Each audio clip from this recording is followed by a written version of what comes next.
Dimuliakan Allah Subhanahu wa taala, kita masuk kepada hadis yang ketiga.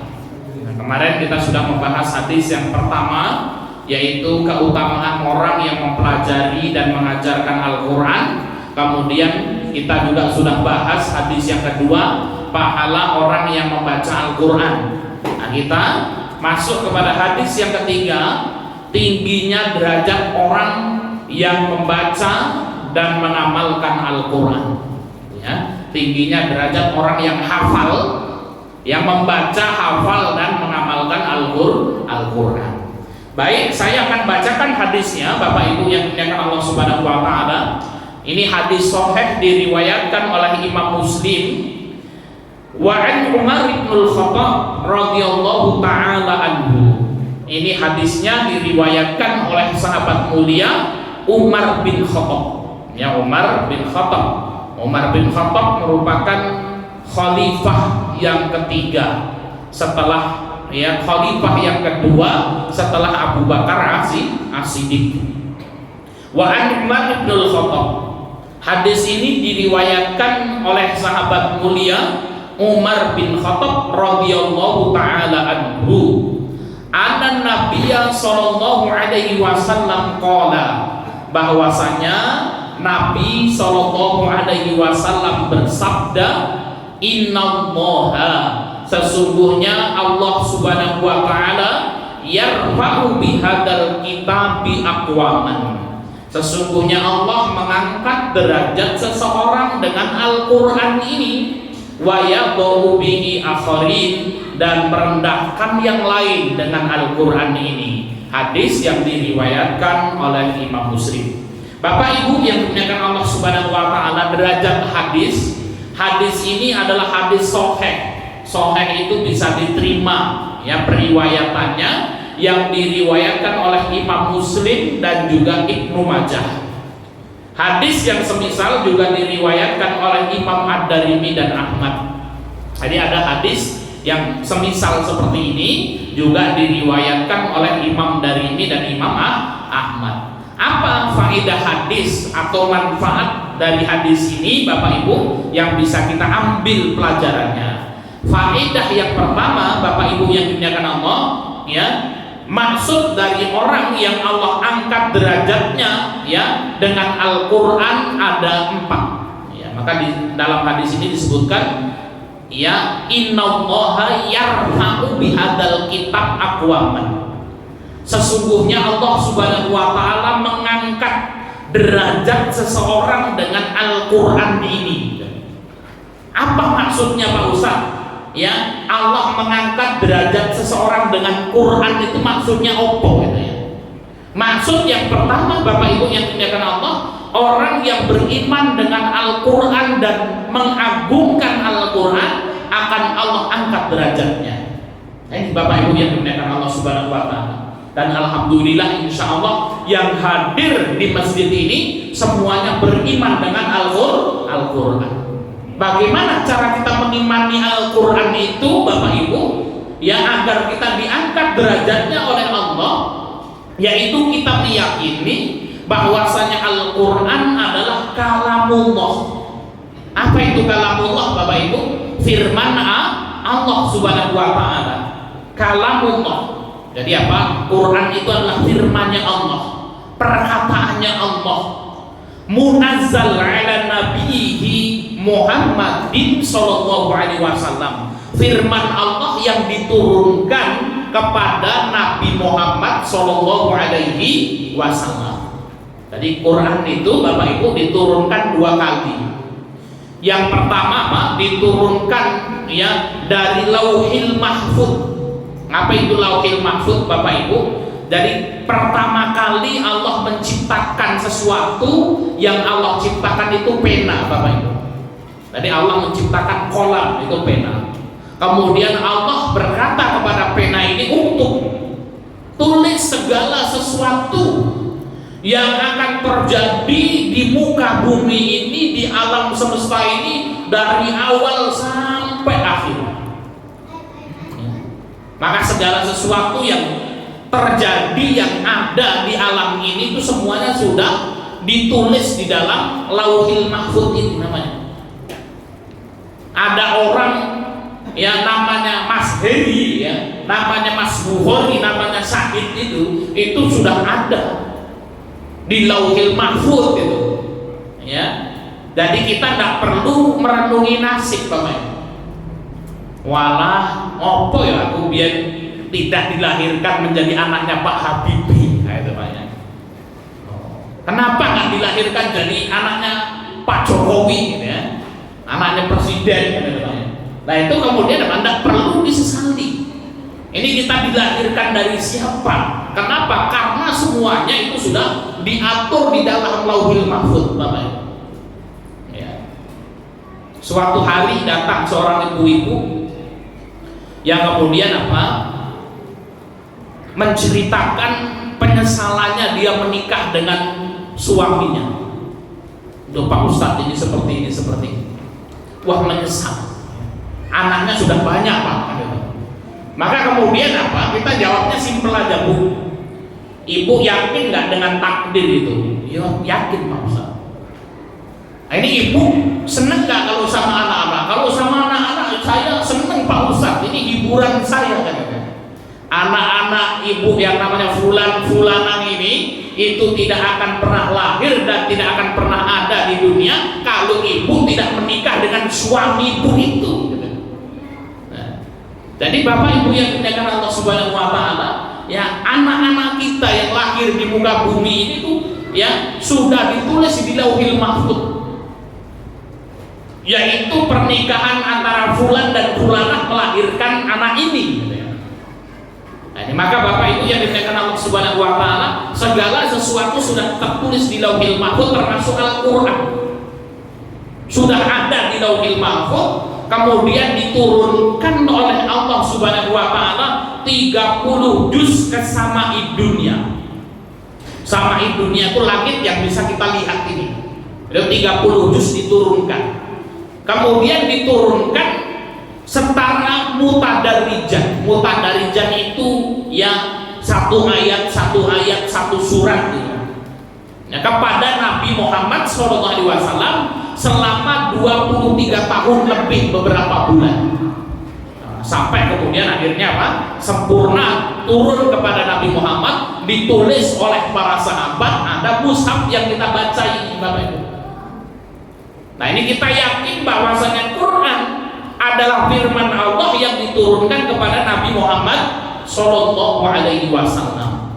Dan Quran, Bapak Ibu, dimanapun tempatnya itu sama, tidak ada yang beda. Kita baca Quran di Yaman, ya Qurannya bacaannya sama semuanya. Kita pergi ke Madinah, kita pergi ke Mekah, kita pergi ke Eropa, ke seluruh penjuru dunia mana saja, Quran kita sama, karena Al-Quran akan dijaga oleh Allah Subhanahu Wa Taala. Inna nahnu nazzalna dzikra wa inna lahu lahafidun. Sesungguhnya kamilah yang menurunkan Al-Quran dan kami yang akan menjaga kemurnian Al-Quran itu sampai datangnya hari kiamat. Jadi kalau ada Mas Bukhari kok mau mengubah-ubah itu satu huruf dalam Quran saja itu sudah ketahuan, ya. Kenapa Allah jaga Quran? Bagaimana cara Allah menjaga Quran? Dua, Quran itu mampu dihafal 30 juz, setiap hurufnya di dada-dada orang yang beriman. Dan satu-satunya kitab suci yang bisa dihafal itu Al-Quranul Karim. Ya, dari awal sampai akhir, ya, dan banyak orang yang menghafalnya, Bapak Ibu. Ribuan orang, jutaan orang menghafal Al-Quranul Karim. Nah, itu kita meyakini bahwasanya Quran adalah kitab suci yang diturunkan kepada Nabi Muhammad Sallallahu Alaihi Wasallam, muta'abbad fi tilawatihi, dan bernilai ibadah kalau kita membacanya. Jadi apa kemarin sudah kita bahas, man qara'a harfan min kitabillah falahu bihi hasanatun wal hasanatu bi asyri amthaliha. Barang siapa membaca satu huruf dari Quran, maka akan mendatangkan satu pahala, satu pahalanya dilipatkan menjadi 10. La aqulu alif lam mim harfun, aku tidak mengatakan alif lam mim itu satu huruf, akan tetapi alif satu huruf, lam satu huruf, dan mim satu huruf. Jadi orang baca alif lam mim 30 kebaikan, Bapak Ibu. Dan muta'abbad fi tilawatihi. Ini kalau kita meyakini Quran adalah firman Allah yang diturunkan kepada Nabi Muhammad SAW, ketika membacanya bernilai ibadah, maka Allah akan angkat derajat kita, Bapak. Nah, ini penting sekali. Ya. Maka di dalam Al-Quran surah Az-Zumar ayat yang ke-9, Allah Subhanahu wa taala mengatakan kul hal yastawil ladina ya'lamun wal ladina la ya'lamun.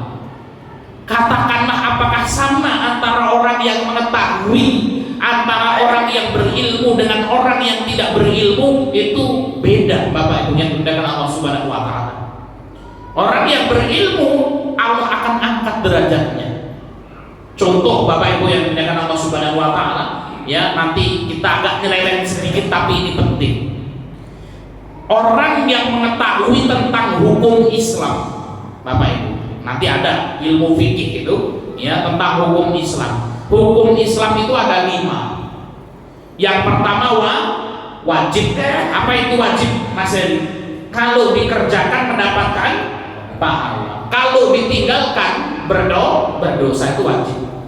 Contohnya kalau wajib apa? Nanti Mas Hari, ada ya, Masya Allah. Mas sehat Mas, Masya Allah. Ya. Kapan kumpul RT menah ya Mas Hari? Saya ingat kalau Mas Hari kumpul RT dulu sama almarhum Pak Haji Syafi'i. Juga beliau bagian agamanya ya. Kita doakan mudah-mudahan amal ibadah beliau diterima oleh Allah Subhanahu wa taala. Amin ya rabbal alamin. Nah, jadi apa? Contohnya sholat 5 waktu itu wajib, Pak.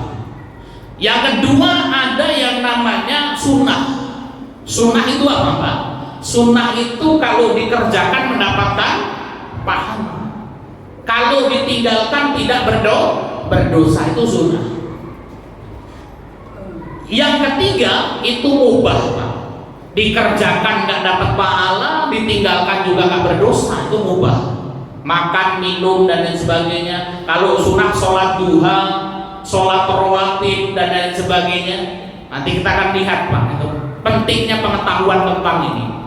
Kemudian yang keempat, makruh. Apa itu makruh? Kalau ditinggalkan mendapatkan pahala, kalau dikerjakan tidak berdosa. Itu makruh. Terus apa? Haram. Apa itu haram, Pak? Haram itu kalau dikerjakan berdosa, kalau ditinggalkan itu mendapatkan pahala, kalau dikerjakan berdosa. Itu namanya haram. Contoh berzina dan lain sebagainya. Nah, itu namanya haram. Contoh apa sesuatu yang haram? Minum-minuman keras, itu haram. Ngombe tua, ya, susu gendruwo orang bilang itu. Nah, itu apa? Haram. Mendapatkan pahala dari sesuatu yang haram itu mudah, Bapak Ibu yang dimuliakan Allah. Ya, mudah. Contoh, ada bapak-bapak ini, ada temennya ngumpul-ngumpul, ngombe tua itu tadi. Mas Hari mampir, sini loh, isi okeh tua gitu. Terus kita tahu apa? Tuang ini minuman keras yang haram. Maka kemudian kalau kita mengatakan endaklah, kenapa? Mungkin kalau kita ngomong haram tersinggung kan, udah kenyang gitu ya. Tapi kita mengetahui, kita menolak untuk minum minuman keras itu karena kemudian kita tahu itu perkara yang haram. Maka ketika itu kita mendapatkan pahala, Bapak Ibu yang dimuliakan Allah. Contoh, bapak-bapak itu melihat kemaksiatan apa saja. Sebutkan Mas Buari, kemaksiatan yang ada itu contohnya apa? Apa Pak Haji Soleh? Nonton dangdut. Nonton dangdut kata Pak Haji Soleh. Nonton dangdut di mana itu Pak Haji Soleh? Di mana-mana. Contoh ini ya. Nah, ini Mas Aan lewat itu. ya, atau kondangan, masakan kondangan. Habis itu ada orang dangdutan, ya, perempuan seksi, ya, karo megol-megol gitu. Nah itu kira-kira dilihat atau enggak ini masakan? Dilihat. Rezeki ya. Nah kalau kita tahu ini haram Pak ya, habis itu kita nggak ngeliatin itu, kita dicatat mendapatkan pahala itu, ya. Contoh aja, kita lewat rumahnya Mbak Dul, kok di situ banyak kayu gitu. Bagi kayu ini naik ngobong-ngobongan jos ya, kan, gitu.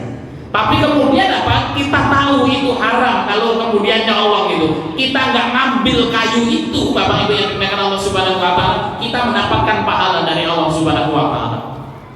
Kita pergi ke pasar Metro, ada perempuan misalnya, ya, itu pakai rok di atas lutut, nah, itu putih wonge, nah, itu ya Pak Haji Soleh akan gitu. Habis itu kalau kita lihat, pertama rezeki Pak Haji Soleh, tapi jangan dipelototin terus, gitu ya.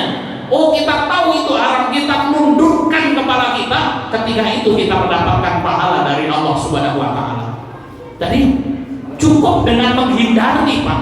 Kalau kita tahu itu perkara yang haram, kita tidak melakukan, kita mendapatkan pahala dari Allah. Itu luar biasa Bapak Ibu yang dimuliakan Allah Subhanahu Wa Taala. Contoh, ya, sesuatu yang makruh, ya, kalau ditinggalkan mendapatkan pahala. Kalau ditinggalkan mendapatkan pahala. Yang makruh itu Bapak Ibu contohnya adalah makan jengkol sama pete sebelum masuk masjid, itu makruh hukumnya.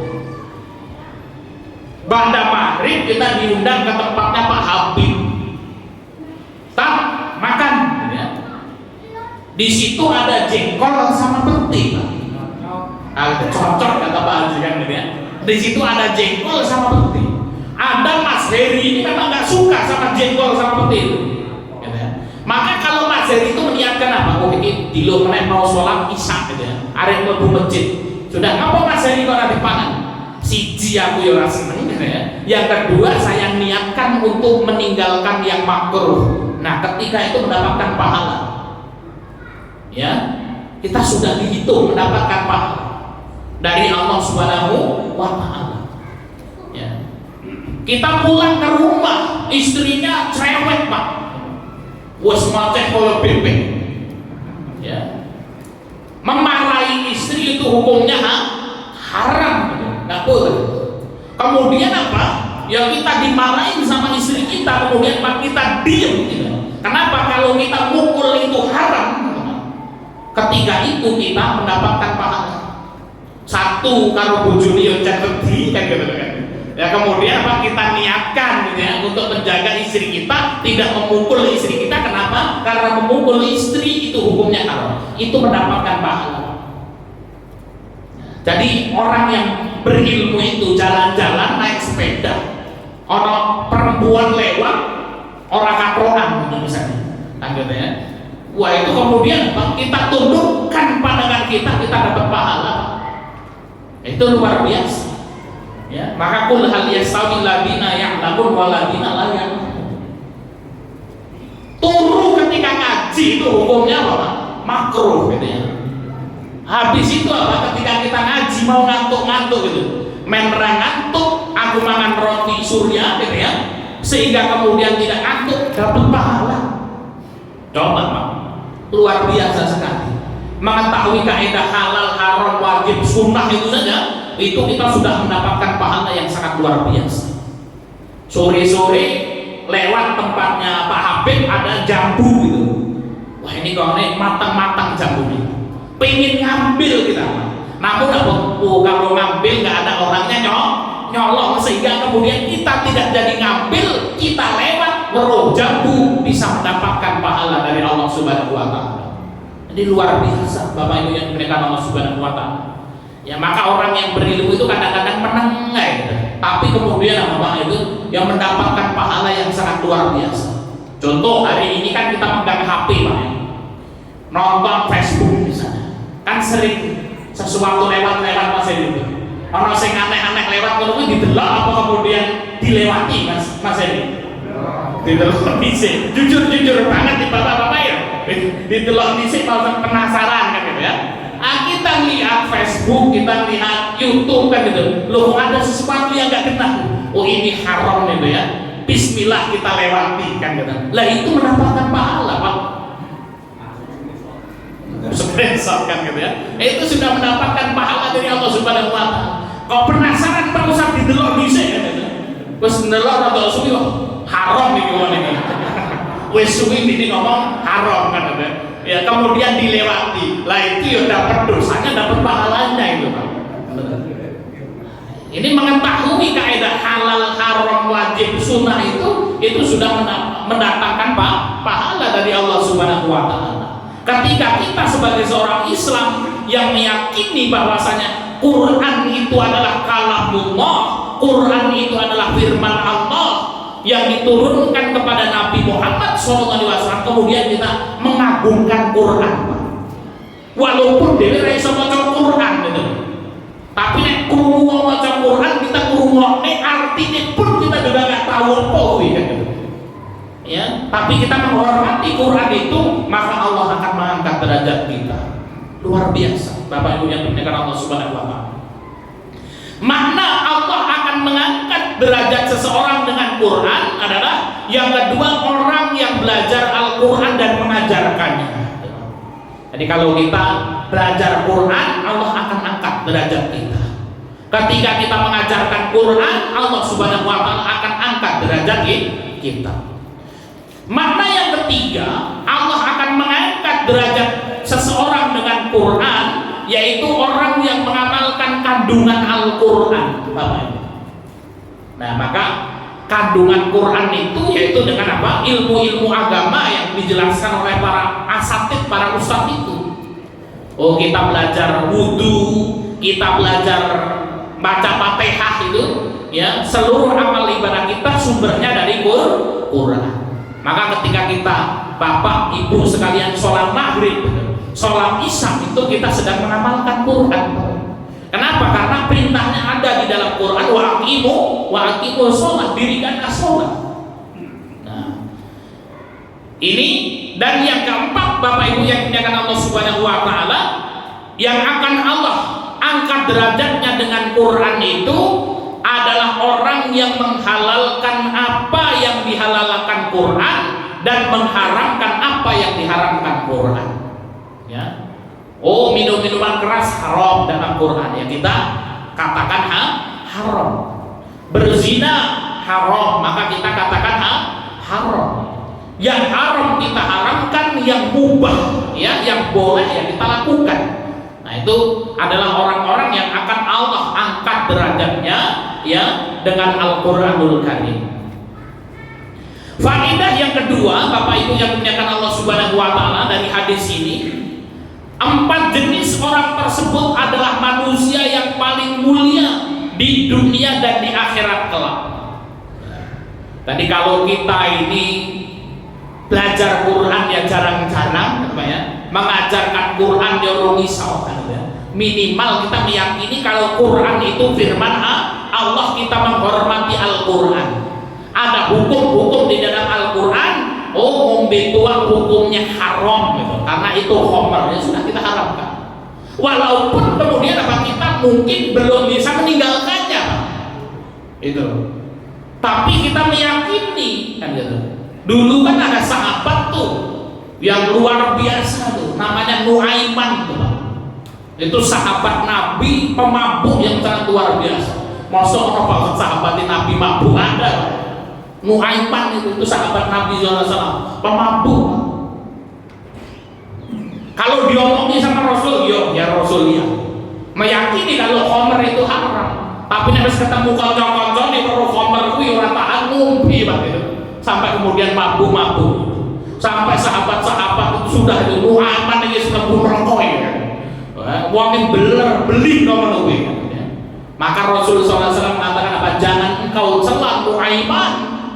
Walaupun dia suka mabuk itu, sesungguhnya Nuaiman itu adalah orang yang cinta kepada Allah dan Rasulnya. Coba. Ana wong mabuk tapi cinta karo Allah dan Rasulnya, coba. Ya, dia minum tua, minum khamr itu, tapi kemudian apa? Di dalam hatinya dia tahu kalau ini maksiat. ya. Waktu ini ibadah. Nah, itu Nuaiman. Wongnya luar biasa. Ya. Sampai kemudian suatu hari Nuaiman itu diajak dagang sama Abu Bakar As-Siddiq gitu. Pergi ke Syam atau kemana itu, pokoknya diajak keluar kota untuk dagang. Bertiga, Nuaiman ikut. Nah, Abu Bakar sibuk dagang, Nuaiman satu sahabat sama sahabat satunya. Sahabat satunya ini sama Abu Bakar ini diamanai untuk bawa perbekalan. Nuaiman nggak dikasih, Pak. Kalau dikasihkan sama Nuaiman, tak gue panganan nih. Habis sama Nuaiman ini. Pokoknya gue ngetut ketok lah, gue rame-rame. Ya. Abu Bakar sibuk berdagang, Nuaiman lapar. Ngomong sama sahabatnya ini, buka aja perbekalan wis ngelik. Yang kok ngenteni sing duwe. Saiki aku wis ora iso. Pokoke kok ngenteni sing duwe, ngelik sabar. Oleh dibuka apa ora? Wis titono kowe, titeno. Nuaiman metu klinik. Habis itu apa? Nuaiman ngomong, dulu itu masih ada zaman perbudakan, budak.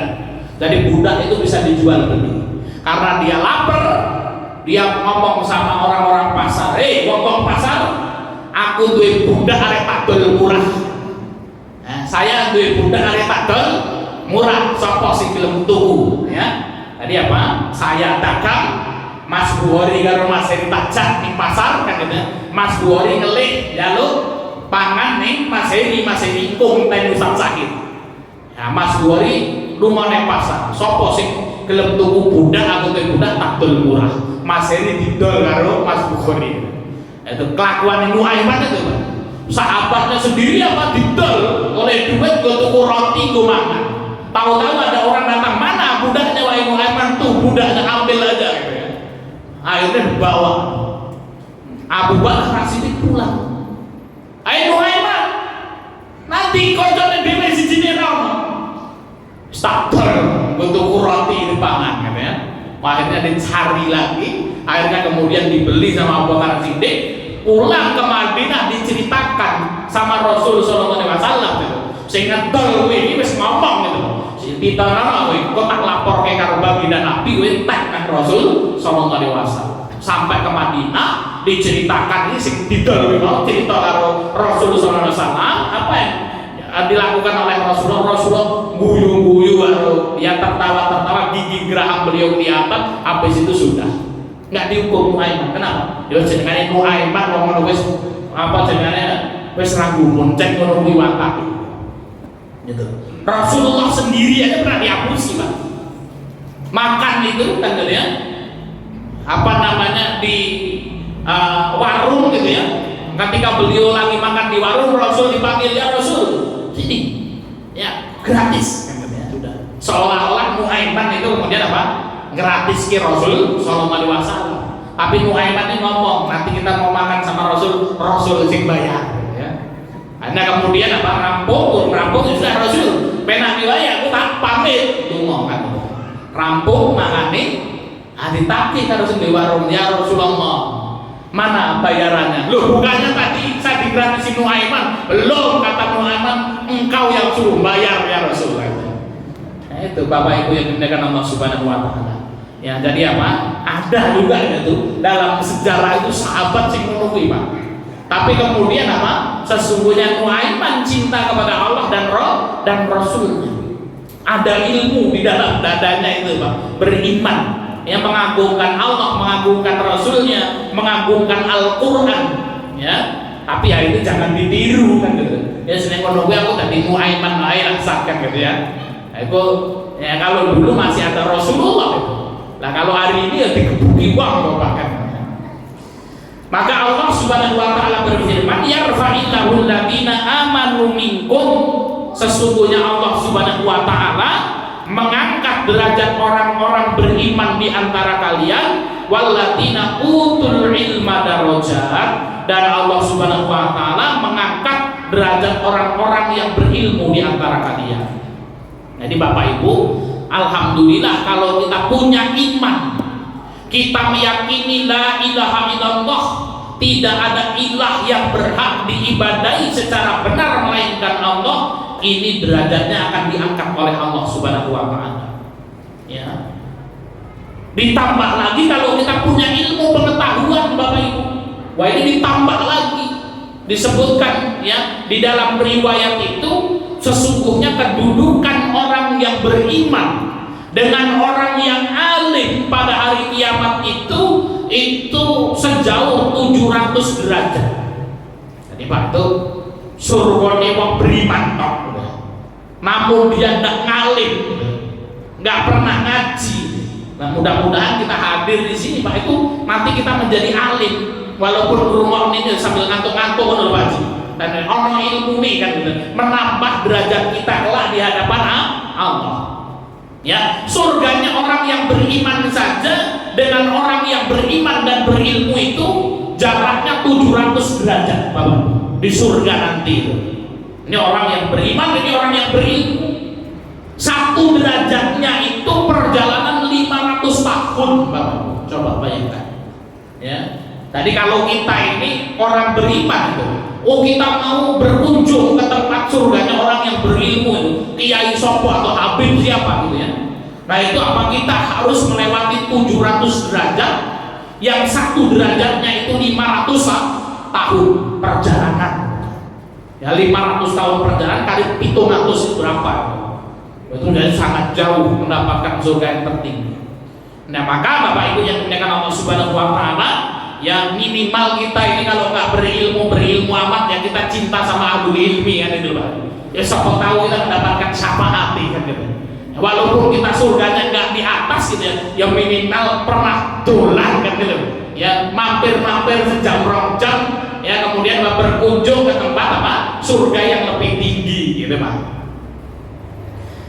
Yang ketiga Bapak Ibu yang dimuliakan Allah Subhanahu wa taala, orang yang tidak beriman kepada Al-Quran, tidak mengamalkan Al-Quran dan tidak melaksanakan perintah serta menjauhi larangannya akan mendapatkan tempat rendah di dunia maupun di akhirat nanti. Masya Allah ya. Maka penting sekali Pak iman kita kepada Quran itu. Ya, Allah Subhanahu wa taala berfirman dalam surat Toha ayat 124. Wa man a'rada an dzikri, kata Allah.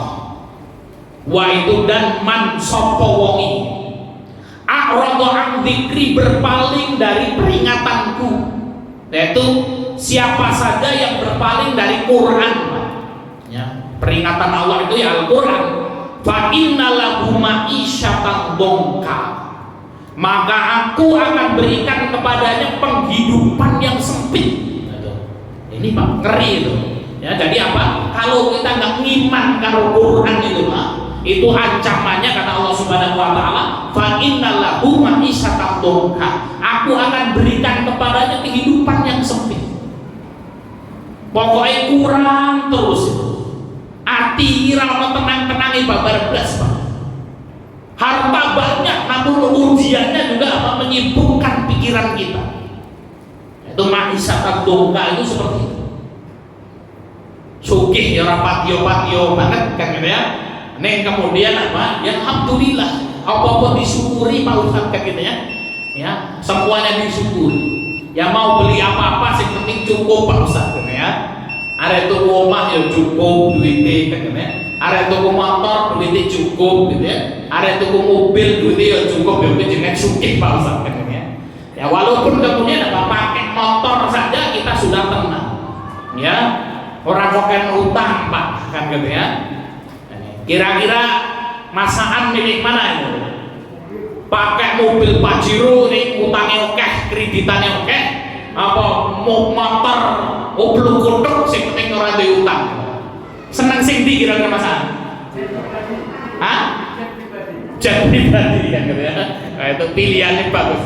Ya. Nah, mending yang punya mobil Pajero nih orang duwe utang Pak Ustaz kan gitu ya.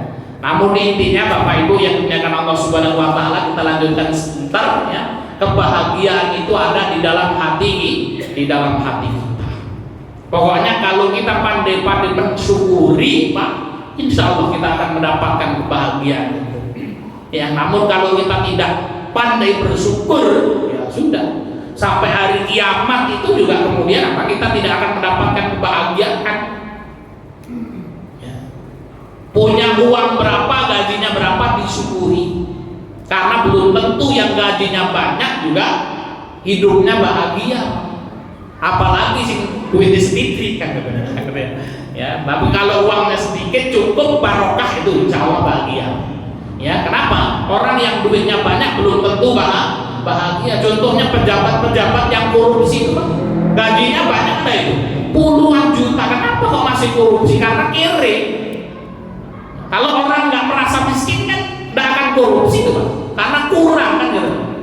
Jadi alhamdulillah, walaupun kita itu mungkin gaji nggak tinggi-tinggi amat, ya kita bisa makan sambal korek, sambal terasi, tempe oncom bakar gitu bahkan. Tapi kok kemudian kita merasa bersyukur, kita kaya ketika itu. Bapak Ibu yang dimuliakan, ya demikian Bapak Ibu yang dimuliakan Allah Subhanahu Wa Taala yang bisa kita sampaikan.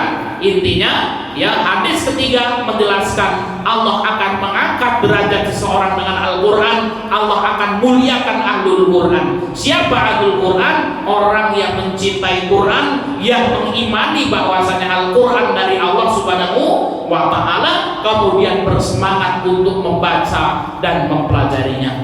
Mudah-mudahan kita termasuk Ahlul Quran yang Allah Subhanahu Wa Taala mengangkat derajat-derajat kita dengan Al-Quranul Karim. Amin ya rabbal alamin. Demikian yang bisa kita sampaikan. Kita kembalikan ke pembawa acara.